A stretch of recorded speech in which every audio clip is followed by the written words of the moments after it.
وہ خوش ہوئے کہ ان کا کام اور بھی آسان ہو جائے گا۔ وہ گاڑی سے اترے اور دروازہ توڑ کر اندر داخل ہوئے۔ آریان نے آواز سنی تو فوراً اپنی گن نکال کر باہر نکلا، اس سے پہلے کہ وہ گولی چلاتا جب دوراب نے 3 گولیاں اس کے اندر اتاری۔ وہ گر چکا تھا۔ یہ سب کیا ہو رہا ہے؟ راشد باہر نکلا۔ دوراب اور ان دونوں کو دیکھ کر اس نے گن نکالی۔ دوراب نے فوراً ہی اس کے ہاتھ پر گولی چلائی جس سے گن نیچے گری اور وہ درد سے تڑپنے لگا۔ اس کے بعد دانیال نے اسے کلوروفارم سنگھا کر بے ہوش کیا۔ آریان ابھی مرنے کے قریب تھا، اس کی زبان ہل رہی تھی۔ اسے دیکھو، یہ کچھ کہنا چاہتا ہے۔ وہ تینوں اس کے پاس گئے۔ دوراب نے اپنے کان اس کے قریب کیے۔ نازو میری ہے، صرف میری۔ آریان کے یہ الفاظ سن کر دوراب کے تن بدن میں آگ لگ گئی، جبکہ آریان اب مر چکا تھا۔ دوراب نے اپنے ہاتھ کی مٹھی بنائی۔ نازلین میری ہے، دوراب شاہ کی، سمجھا؟ گریبان سے اس کے مرے ہوئے وجود کو تھام کر دوراب نے چلا چلا کر اعتراف کیا۔ اس کے بعد دانیال کو اشارہ کیا۔ اس نے اشارہ سمجھتے ہوئے راشد کے بے ہوش وجود کو اٹھایا۔ وہ واپس پاکستان پہنچے تھے۔ دوراب خوشی سے گھر میں داخل ہوا۔ نازلین دیکھو، میں آ گیا۔ اس نے یہاں وہاں نظر دوڑائی، لیکن وہاں اس کے ہونے کے کوئی نشان نہیں تھے۔ وہ روم میں گیا۔ سارا کمرہ بکھرا ہوا تھا۔ روم کے فرش اور دیواروں پر خون کے نشانات موجود تھے۔ یہ سب دیکھ کر دوراب کے ہوش اڑے تھے۔ اس نے گارڈ کو آواز لگائی، کہاں ہے نازلین؟ حواس باختہ ہو کر اس نے گارڈ سے پوچھا، سر ہم نے انہیں باہر جاتے نہیں دیکھا۔ گارڈ اس کے غصے اور لہجے سے ڈر چکا تھا۔ تمہارے ہوتے ہوئے کوئی نازو کو کیسے لے گیا؟ دوراب کا بس نہیں چل رہا تھا کہ دنیا درہم برہم کر دے، جب اچانک اس نے ایک آواز سنی۔ جس روم سے آواز آ رہی تھی وہ اس روم میں داخل ہوا تھا۔ اس نے دیکھا کہ ٹی وی پر کچھ چل رہا ہے جو کہ ایک ویڈیو تھی۔ نازلین کی چیخوں کی آوازیں تھیں۔ وہ زنجیروں کے ذریعے بیڈ کے ساتھ بندھی ہوئی تھی۔ اس کے جسم کے کئی حصوں سے خون رس رہا تھا۔ اس کی آنکھوں پر سیاہ پٹی بندھی ہوئی تھی۔ یہ سب دیکھ کر دوراب کی ساری دنیا ہی گویا اجڑ گئی ہو۔ کوئی بچائے دوراب بھائی۔ نازلین کی چیخوں کی آوازیں اس ویڈیو سے آئیں۔ ہائے دوراب، تم سوچ رہے ہوگے کہ میں یہاں کیسے؟ او بلڈی فول، تم آسٹریلیا گئے اور میں نے تمہاری نازو کو کڈنیپ کر لیا۔ ہاں ہاں، آرام سے لے گیا، پتہ ہے کیسے؟ ایک بوری میں بند کر کے۔ ہاں ہاں۔ یہ آواز دوراب کے کانوں میں گونج رہی تھی۔ سکرین پر وہ شخص نمودار ہوا تھا۔ دوراب کے پاؤں تلے زمین نکلی تھی۔ حاشر کو دیکھ کر تم بہت بڑے بدھو ہو دوراب۔ میں تمہاری آنکھوں کے سامنے تھا اور تم کبھی جان بھی نہیں پائے کہ تمہارا دشمن کون ہے۔ ہاں ہاں۔ حاشر نے اس پر چوٹ کی۔ دوراب نے غصے میں شیشے کی دیوار پر مکہ مارا تھا۔ وہ ساری دیوار چکنا چور ہو گئی تھی۔ اوہو، یہ کیا کیا؟ چلو کوئی نہیں، اب میری باری ہے، چلو تمہیں دکھاتا ہوں کچھ۔ حاشر نے اس کی حرکت پر مذاق اڑایا۔ وہ نازلین کی جانب اپنے قدم بڑھانے لگا تھا اور اس پر آ چکا تھا۔ نہیں، دوراب کی چیخ پورے مینشن میں گونجی تھی۔ اس کے چہرے کا رنگ سرخ ہو چکا تھا۔ چھوڑو مجھے دوراب، نہیں۔ نازلین نے جب محسوس کیا وہ اس کی طرف بڑھ رہا ہے تو چلائی۔ حاشر نے آ کر اس کے گال پر ایک کے بعد ایک تھپڑ برسائے۔ دوسری طرف اسکرین پر یہ منظر دیکھ کر دوراب کا پارا ہائی ہوا تھا۔ حاشر کا ہاتھ اب نازلین کی گردن سے ہوتے اس کے کپڑوں پر تھا۔ دوسری جانب دوراب رونے لگا تھا۔ وہ بے بس تھا۔ حاشر ابھی اور کچھ کرتا جب پیچھے سے آواز آئی تھی، حاشر رک جاؤ۔ یہ آواز باس کی تھی، جس کا چہرہ دوراب اسکرین پر نہیں دیکھ سکا۔ یہ آواز سنی سنی ہے، دوراب نے زور دیا۔ اس سے پہلے وہ ویڈیو اور چلتی جب وہ بند ہو چکی تھی۔ نہیں نہیں، مجھے اسے بچانا ہے۔ وہ میری ہے، صرف میری۔ میں اس کے بنا نہیں جی سکتا۔ زندگی ہے وہ میری۔ دوراب روتے ہوئے نیچے بیٹھ چکا تھا۔ دوراب، ہم اسے بچا لیں گے، فکر نہ کرو۔ ہاشم نیچے بیٹھ کر اس کے گلے لگا۔ اور اس حاشر کو میں خود ماروں گا، دانیال نے کہا۔ سب سے پہلے ہمیں پتہ لگانا ہوگا کہ ان کا باس کون ہے، دوراب نے کہا۔ اس دن حاشر کسی سے فون پر بات کر رہا تھا، بس میں نے کال بیک کیا تب کسی نے پک کیا، میں نے وہی آواز سنی تھی۔ دوراب نے سب کو بتایا۔ سوچو سوچو، ہاشم نے اسے کہا۔ یاد نہیں آ رہا۔ دوراب کو غصہ آیا۔ اس لڑکی کو ہاتھ لگانے کی ہمت کیسے کی؟ باس نے حاشر سے کہا۔ لیکن سر، صرف ایک بار۔ حاشر نے اپنی ہوس کا مظاہرہ کیا۔ نہیں، جب تک یہ سنہری موقع ہمارے پاس ہے تب تک دوراب ہمارا کچھ نہیں بگاڑے گا۔ ایک بار دوراب کو مار دیں، پھر ہم دونوں مزے کریں گے۔ ہر رات سہاگ رات، باس نے کمینگی سے کہا۔ جی سر۔ حاشر کو اس کا آئیڈیا پسند آیا۔ ابھی جاؤ اور اس لڑکی کو ٹارچر کرو، اس کو بیلٹ سے اتنا مارو اور پھر دراب کو بھیج دو ویڈیو بنا کر، اور دراب کو یہ پیغام دینا کہ اس لڑکی کو ایک ہی حالت میں چھوڑیں گے جب وہ ہم سے اکیلے میں ملے۔ باس نے حاشر کو حکم دیا۔ اسے ہوش آنے لگا۔ میں کہاں ہوں؟ میرے گھر۔ دراب کی بات سن کر راشد شوق ہوا۔ مجھے جانے دو۔ راشد کی یہ بات سن کر دراب اسے مکہ مارنے آگے بڑھا لیکن رک گیا۔ ہاشم نے دراب کی بے بسی محسوس کی تھی جب اس نے اپنے لب بھیجے تھے۔ اگر نازلین سے ہم نے وعدہ نہ کیا ہوتا تو اب تک ہم تمہیں مار چکے ہوتے، سمجھے؟ ہاشم نے آگے بڑھ کر راشد کا گریبان پکڑا۔ راشد حیران ہوا۔ ہاشم، اسے ویڈیو دکھاؤ، دراب نے اسے کہا۔ ہاشم نے راشد کو نازلین کے ساتھ حاشر کی زبردستی والی ویڈیو دکھائی تھی۔ راشد کا پارا ہائی ہوا تھا، اس کے چہرے سے موٹے موٹے آنسو نکل رہے تھے۔ پلیز میری بیٹی کو بچا لو۔ دراب کے سامنے اس نے ہاتھ جوڑے۔ راشد ملک، ہماری مدد کرو، ہمیں بتاؤ کہ کون ہے باس، کم آن۔ دراب نے اس کے سامنے اپنا چہرہ جھکا کر اپنے لفظ پر زور دیا۔ تابش۔ راشد ملک کی زبان سے فوراً نام نکلا۔ کون تابش؟ دراب نے یہ نام سنا تھا لیکن کہاں؟ نتاشا کا بھائی تابش، راشد نے دوبارہ کہا۔ دراب نے نتاشا کا نام سنا تو شوق ہو گیا تھا۔ اسے کیا معلوم تھا اس کی زندگی میں دوبارہ بھی اس کا ذکر ہوگا۔ وہ اپنی بہن کی موت کا بدلہ لینے آیا ہے۔ راشد نے اس کے چہرے کو تکتے کہا۔ شٹ، مجھے پہلے یاد کیوں نہیں آیا تھا؟ نتاشا کے ساتھ اس کو بھی مار دیتا۔ اس نے اپنے ہاتھ میں پکڑا گلاس زور سے دیوار پر پٹکا تھا۔ اور راشد، تم کیوں چاہتے ہو ہمیں مارنا؟ ہاشم نے اس کا پوچھا۔ کیونکہ دراب ہی الطاف کی موت کا ذمہ دار ہے، راشد نے دراب کی جانب دیکھ کر کہا۔ وہ کمینہ! دراب کو الطاف یاد آیا جس نے نتاشا کے ساتھ مل کر اسے بیچا تھا۔ اس کا بس نہیں چل رہا تھا کہ راشد ملک کو اسی وقت بھسم کر دے۔ وہ میرا چھوٹا بھائی تھا، بہت پیار کرتا تھا میں اس سے، اور تمہیں معلوم ہے اس نتاشا اور الطاف نے مل کر کیا کیا ہمارے ساتھ؟ دراب نے اسے کندھوں سے تھاما تھا۔ نہیں، راشد نے انجان بن کر کہا۔ جب میں 12 سال کا تھا بیچ دیا تھا مجھے کسی ہم جنس پرست کو۔ ان دونوں نے ہر رات زیادتی ہوتی تھی میرے ساتھ، ہر رات مجھے سہنا پڑتا تھا۔ دراب نے آنکھیں بند کر کے راشد کو ساری کہانی سنائی تھی۔ اس کی آنکھوں میں اپنے ماضی کا درد چھپا تھا، اس کے آنکھوں سے آنسو آ رہے تھے، یہاں تک کہ دانیال اور ہاشم بھی رو رہے تھے۔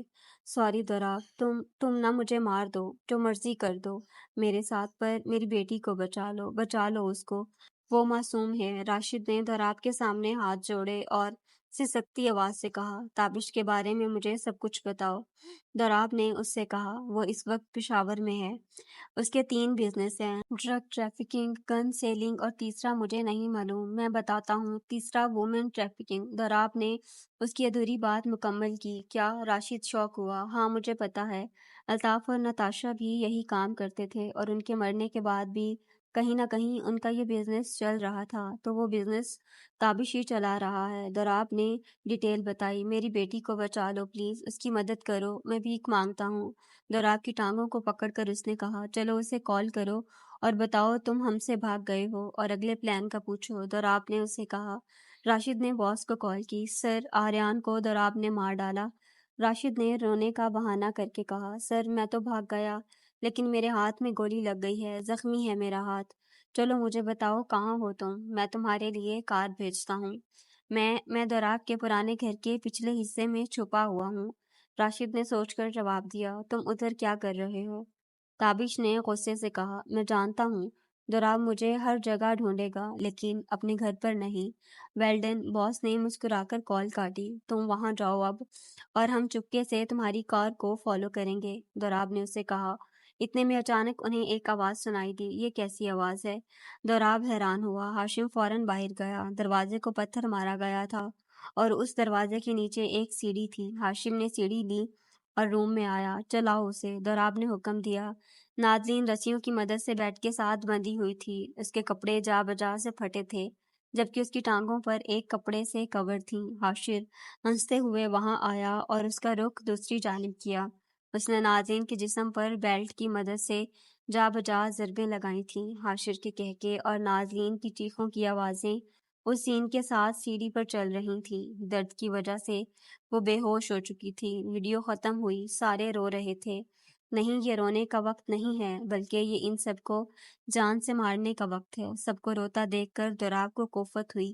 پلیز میری بیٹی کو بچا لو۔ وہ سب دوراب کے پرانے مینشن گئے تھے جو بلاسٹ کی وجہ سے آدھا جل چکا تھا۔ وہ تینوں ایک پلر کے پیچھے چھپ چکے تھے۔ ہم سب اسے فالو کریں گے اور تم سب نے بھی ان کا پیچھا کرنا ہے۔ دوراب نے گارڈز کو آرڈر دیا۔ اتنے میں ایک گاڑی آئی تھی جس سے حاشر باہر نکلا تھا۔ چلو راشد، اس نے راشد کو گاڑی میں بٹھایا۔ دوراب نے جیسے ہی حاشر کو دیکھا تو اس کا صبر جواب دے گیا، لیکن جیسے ہی شوٹ کرنے لگا، صبر سے کام لو۔ دوراب ہاشم نے اسے روکا۔ حاشر راشد کو ایک جگہ لے گیا جو کہ شہر کے ایک کونے میں تھی۔ دوراب لوگوں نے چھپ کر پیچھا کیا تھا۔ حاشر اور راشد اس گھر کے اندر گئے۔ چلو حملہ کریں، دوراب نے سب کو اونچی آواز میں حکم دیا۔ راشد مینشن میں داخل ہوا۔ کیا ہمیں انتظار کرنا چاہیے یا اٹیک کر دیں؟ ہاشم نے دوراب سے مشورہ مانگا تھا۔ نہیں، وقت کم ہے، چلو اٹیک کریں۔ دوراب کوئی موقع گنوانا نہیں چاہتا تھا۔ حملہ کرو، اونچی آواز سے دوراب نے سب کو آرڈر دیا۔ سب منتشر ہو گئے تھے، چاروں طرف پھیل چکے تھے اور فائرنگ شروع کر دی تھی، جبکہ دوراب سامنے سے حملہ کر رہا تھا۔ تابش نے فائرنگ کی آواز سنی۔ تو نے ہمیں دھوکہ دیا۔ راشد ملک لال ببو کا چہرہ لیے وہ غصے سے گھرایا۔ نہیں، میں نے نہیں، تو نے مجھے دھوکہ دیا ہے۔ تو نے میری بیٹی کو نقصان پہنچایا جو مجھے جان سے پیاری ہے۔ راشد نے گویا اینٹ کا جواب پتھر سے دیا۔ راشد ملک دیکھ، اب ہم تیری بیٹی کو تیری آنکھوں کے سامنے مار دیں گے۔ دوراب آ رہا ہے، دیکھتے ہیں کون کس کو مارتا ہے۔ راشد نے دوبارہ کرارا جواب دیا۔ چلو ناظرین کے روم میں چلیں، وہیں چابی ہے ہماری جان کی۔ تابش نے حاشر کو کہا۔ حاشر نے اور لوگوں کو بلایا اور ناظرین کے روم میں جانے لگا۔ دوسری طرف ہاشم نے دوراب کو ناظرین کے پاس جانے کا اشارہ کیا۔ اچھا، تو یہ سنبھال، میں جاتا ہوں۔ دوراب اندر گیا تو راشد کو بے ہوشی کی حالت میں دیکھا۔ راشد، راشد، دوراب نے اس کا سر تھاما۔ میں ٹھیک ہوں، پلیز میری بیٹی کو بچاؤ۔ راشد نے دائیں طرف اشارہ کیا۔ لمبے قدموں کے ساتھ وہ دھماکے سے روم میں داخل ہوا، لیکن سامنے کا منظر اس کے لیے دردناک اور غضبناک تھا۔ ناظرین دیوار سے بندھی ہوئی تھی، اس کے وجود پر کچھ ہی کپڑے تھے، مارنے کے نشانات اس کے وجود پر تھے۔ تابش اور حاشر اس کے سر کو نشانہ بنائے کھڑے تھے۔ اپنی گن نیچے کرو، نہیں تو اسے مار دوں گا، تابش نے کہا۔ دوراب خاموشی سے ناظرین کو دیکھ رہا تھا جو بغیر کسی تاثر کے نیچے دیکھ رہی تھی۔ حاشر نے کھینچ کر ناظرین کو تھپڑ مارا تھا۔ تیری میں، دوراب نے چلا کر کہا، میں نے کہا تھا نا کہ گن نیچے رکھو۔ دوراب نے فوراً گن رکھی۔ تابش ہنس کر تالیاں بجانے لگا۔ دوراب، آج میں تجھ سے اپنی بہن کی موت کا بدلہ لوں گا۔ غلط، آج میں تجھے بتاؤں گا کہ جہنم کسے کہتے ہیں۔ دوراب کی بات سن کر تابش نے اسے ایک تھپڑ مارا تھا۔ کیسے؟ 10 تک گن اور تو میرے قدموں میں ہوگا، دوراب نے ہمت سے کہا۔ رک، تجھے تو میں ابھی بتاتا ہوں۔ تابش نے اسے رسیوں سے کرسی کے ساتھ باندھا۔ اب تیری آنکھوں کے سامنے تیری ناظرین کی عزت تار تار ہوگی، ہا ہا ہا۔ تابش کی بات سن کر دوراب کا پارا ہائی ہو چکا تھا۔ تابش، اس نے رسیوں سے خود کو چھڑوانے کی کوشش کی۔ باہر دانیال اور ہاشم نے اس کی آواز سنی تو اس طرف دوڑ لگائی۔ انہوں نے چھپ کر دیکھا کہ روم میں کیا چل رہا ہے۔ شٹ، اسے بچانا ہے ہمیں، ہاشم نے کہا۔ تو اگلی کھڑکی سے جا اور میں ادھر سے، اور ایک ساتھ حملہ کریں گے، دانیال نے اسے کہا۔ تم بہت ہی مست ہو، حاشر نے ناظرین کے بازو پر ایک انگلی پھیری اور کمینگی سے کہا۔ نہیں پلیز، ناظرین نے بمشکل کہا۔ حاشر اپنا ہاتھ اس کی گردن پر پھیر رہا تھا۔ دوراب چلا رہا تھا، کرسی کو وہ فرش پر مار رہا تھا، لیکن اس کی رسیاں نہ کھلیں۔ اتنے میں دھماکے دار انٹری سے دانیال اور ہاشم داخل ہوئے تھے۔ دانیال نے فوراً ہی بندوں کو مارا تھا، جبکہ ہاشم نے گولی سے حاشر کے سر کو چاک کیا تھا۔ تابش الماری کے ساتھ چھپ چکا تھا۔ اس نے دانیال کو گولی ماری جو اس کے بازو پر لگی۔ وہ درد سے تلملا اٹھا۔ یہ دوراب کے لیے کافی تھا۔ اس نے اپنی قوت سے رسیاں توڑی تھیں۔ وہ تابش کی طرف لپکا تھا۔ تابش نے جب دوراب کو اپنی جانب آتے دیکھا تو اس نے گولی چلائی، لیکن اس کی گن میں کوئی گولی نہیں بچی تھی۔ دوراب کے چہرے پر مسکراہٹ چھائی تھی جس میں سکون ہی سکون تھا۔ اس نے تابش کو جا بجا مارنا شروع کیا تھا، لیکن اس کا غصہ ٹھنڈا نہیں ہو پا رہا تھا۔ اگلے ہی لمحے تابش کا پورا بدن لہو لہان ہو چکا تھا۔ نادلین کی رسیاں ہاشم نے کھولیں اور اپنی جیکٹ اتار کر اس کے اوپر کروائی تھی۔ دانیال خون سے لت پت تھا۔ برو، ہاشم اس کی جانب آیا اور اس کا سر تھاما۔ بھائی، اٹس اوکے، میں ٹھیک ہوں، بس خون روکنا ہے۔ دانیال نے حوصلے سے کام لیا۔ ہاشم نے فوراً ایک کپڑا اٹھایا اور اس کے زخم پر باندھا۔ دوسری طرف دراب نے گھونسے مار مار کر اسے ادموا کر دیا تھا۔ تابش فرش پر لٹک گیا تھا۔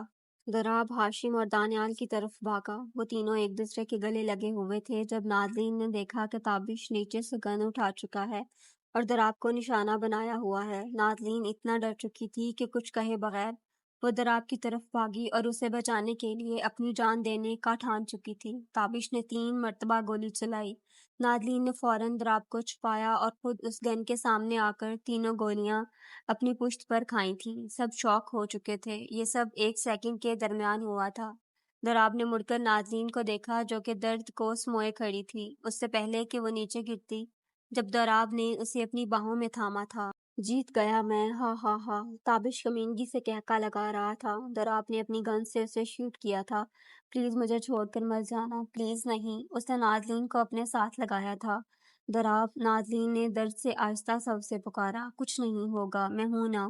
اس کا چہرہ دراب نے اپنے ہاتھوں میں لیا تھا۔ پین ہو رہی ہے؟ دراب نے اسے کس کر گلے لگایا تھا۔ آنسو چہرے پر پھیلے تھے کہ شاید یہ اس کے کرموں کی سزا ہے جو نادلین کو ملی ہے۔ اس نے بھی تو زبردستی نکاح کیا تھا نادلین سے، اس پر ستم ڈھائے تھے۔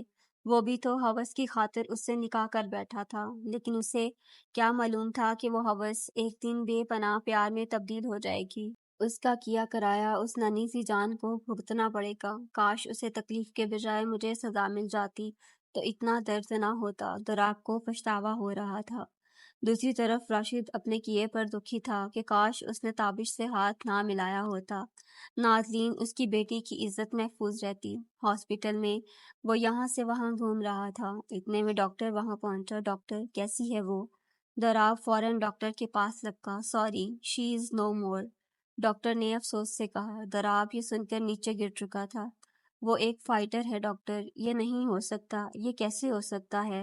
وہ مر نہیں سکتی۔ نہیں نہیں، ہاشم کو ڈاکٹر کی بات پر یقین نہیں تھا۔ یہ سچ ہے، ایم سوری۔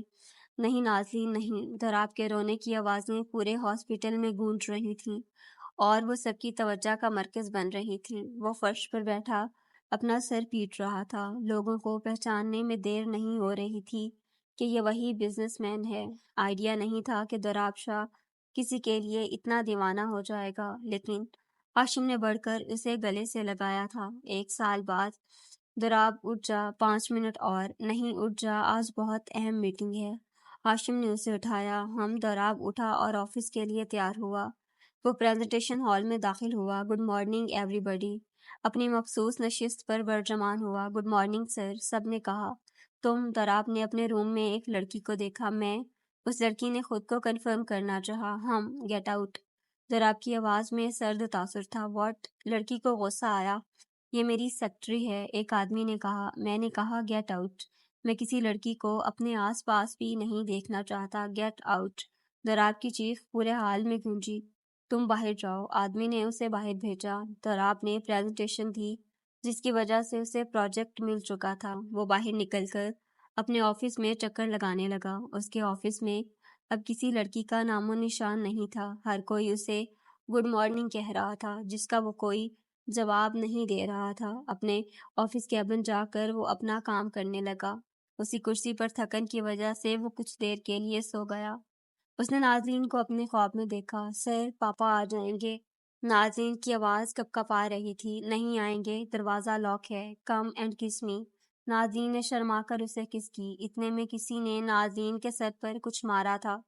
اس کا خواب ٹوٹ چکا تھا۔ وہ اٹھا اور وہاں سے چلا گیا۔ دراب نیند سے بیدار ہوا جب اچانک وہ پپی اس کے اوپر آیا جو کہ نازلین کا تھا۔ ہائے پپی۔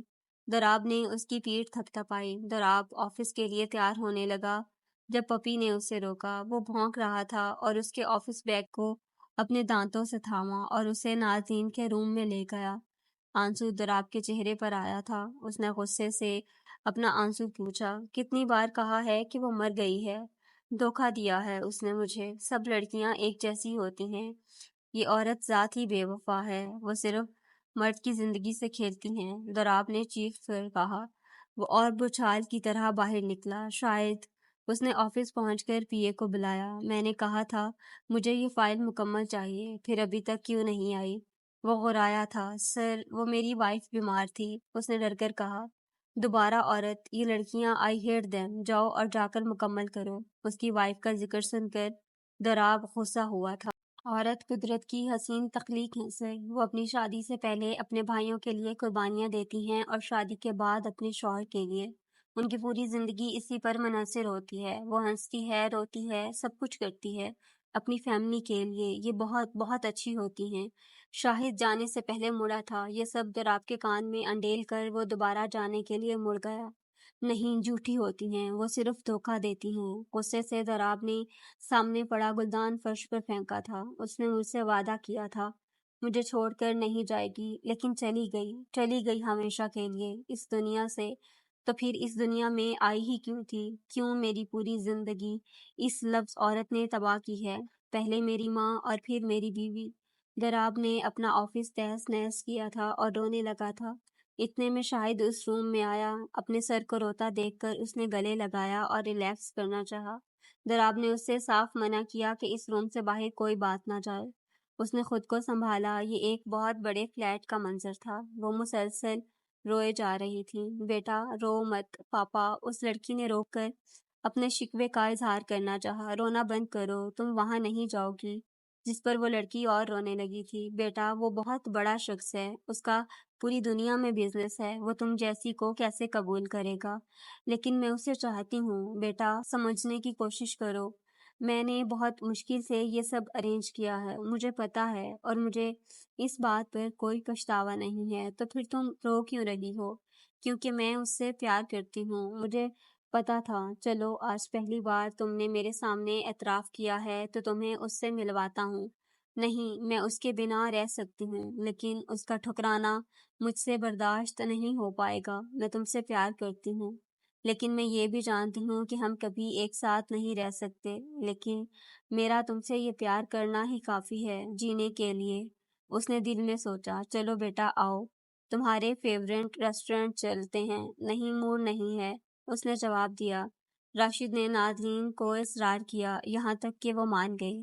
بیٹا وہ دیکھو، یہاں کوئی ایکسیڈنٹ ہوا ہے، میں دیکھ کر آیا، اگر تمہیں کچھ کام ہو تو مجھے کال کر دینا۔ راشد نے دور رش دیکھ کر نازلین سے کہا۔ دوسری طرف دراب اپنے کیبن میں بیٹھے نیوز سن رہا تھا، ساتھ ساتھ وہ اپنی فائل بھی تلاش کر رہا تھا۔ وہ دیکھیں، دونوں کاریں شدید طرح ڈیمیج ہو چکی ہیں۔ اس ہفتے میں یہ تیسرا ایکسیڈنٹ پیش آیا ہے۔ رپورٹر کی آواز دراب کے کانوں میں پڑی۔ کیمرہ اب پورے ریسٹورنٹ کی ویڈیو ٹی وی کی اسکرین پر لا رہا تھا۔ وہیں پر وہ بھی بیٹھی تھی۔ دراب کی نظر اس اسکرین پر پڑی تھی۔ نازلین، اس کی آنکھوں کو یقین ہی نہ آیا تھا۔ اس نے نازلین کو دیکھا جس کی آنکھوں میں درد تھا۔ ٹی وی کی جانب جا کر اس نے اسکرین کو چھوا، لیکن اس وقت ویڈیو دوبارہ ایکسیڈنٹ والی سائٹ پر چلی گئی۔ مجھے اسے تلاش کرنا ہے، وہ زندہ ہے۔ دراب ہوش و خود سے بیگانہ تھا۔ چلو بیٹا ادھر سے چلیں، یہاں پر ایکسیڈنٹ ہوا ہے، ٹریفک جام ہے۔ دوسری طرف راشد نے نازلین سے جانے کا کہا اور وہ وہاں سے چلے گئے۔ دراب نے اتنے میں ٹی وی چینل کے ہیڈ کو کال کی کہ اس جگہ کی لوکیشن ٹریس کی جائے۔ اس نے دراب کو سٹی کا نیم بتایا۔ دراب نے شاہد کے ذریعے ٹکٹس بک کروائیں۔ تم زندہ تھی نازلین، تو کیوں مجھے چھوڑا تم نے؟ میں تمہیں چین سے جینے نہیں دوں گا نازلین، تم میرے بغیر ایسے نہیں جی سکتی۔ میں آ رہا ہوں نازلین، میرے اندر کا جانور تم جگا چکی ہو، دراب نے غصے سے کہا۔ اگلے دن نازلین کے گھر بہت سارے بچے داخل ہوئے۔ آپی، آج آپ ہم سب کو پینٹنگ کرنا سکھاؤ گی نا؟ جی، نازلین نے بچوں کی بات پر ہاں کی۔ وہ بچوں کو پینٹنگ سکھانے لگی۔ کون سی پینٹنگ سیکھنی ہے؟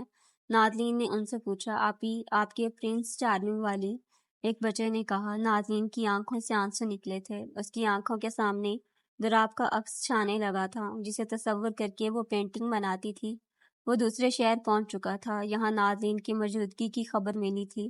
اس نے اپنا پورا دن گزار دیا تھا، لیکن نازلین کا کوئی سراغ نہ ملا۔ بینچ پر بیٹھ کر اس نے اپنی آنکھیں بند کر لیں۔ کچھ دیر کے بعد وہ ناظرین کو تلاش کرنے کے لیے دوبارہ کھڑا ہوا۔ جب اس کی ساری ہمت جواب دے گئی تو وہ اپنی کار میں واپس جانے لگا، لیکن اچانک اس کی نظر دور پارک میں بیٹھی ناظرین پر پڑی۔ اس کی آنکھیں یہ منظر دیکھ کر آگ برسانے لگی تھیں۔ وہ اس کے پاس آیا تھا۔ اس نے فوراً ناظرین کو اپنے سینے سے لگایا تھا، لیکن ناظرین نے اس کی کارروائی کا کوئی جواب نہ دیا تھا۔ وہ سن بیٹھی رہی۔ دوراب ناظرین دوسری طرف حیران تھی۔ 1 منٹ کے بعد دوراب اس سے الگ ہو کر اسے زور کا تھپڑ مار چکا تھا۔ ناظرین اس کی وجہ سے بینچ پر گری تھی۔ تو یہ تھی آج کی ایپیسوڈ۔ امید ہے آپ لوگوں کو آج کی قسط بھی پسند آئی ہوگی۔ اگر آپ کو میری ویڈیوز اچھی لگ رہی ہیں تو میرے چینل کو سبسکرائب کریں اور میری ویڈیوز کو لائک کریں۔ تو ملتے ہیں اپنی اگلی قسط میں، تب تک کے لیے اپنا اور اپنے پیاروں کا ڈھیر سارا خیال رکھیں۔ اللہ حافظ۔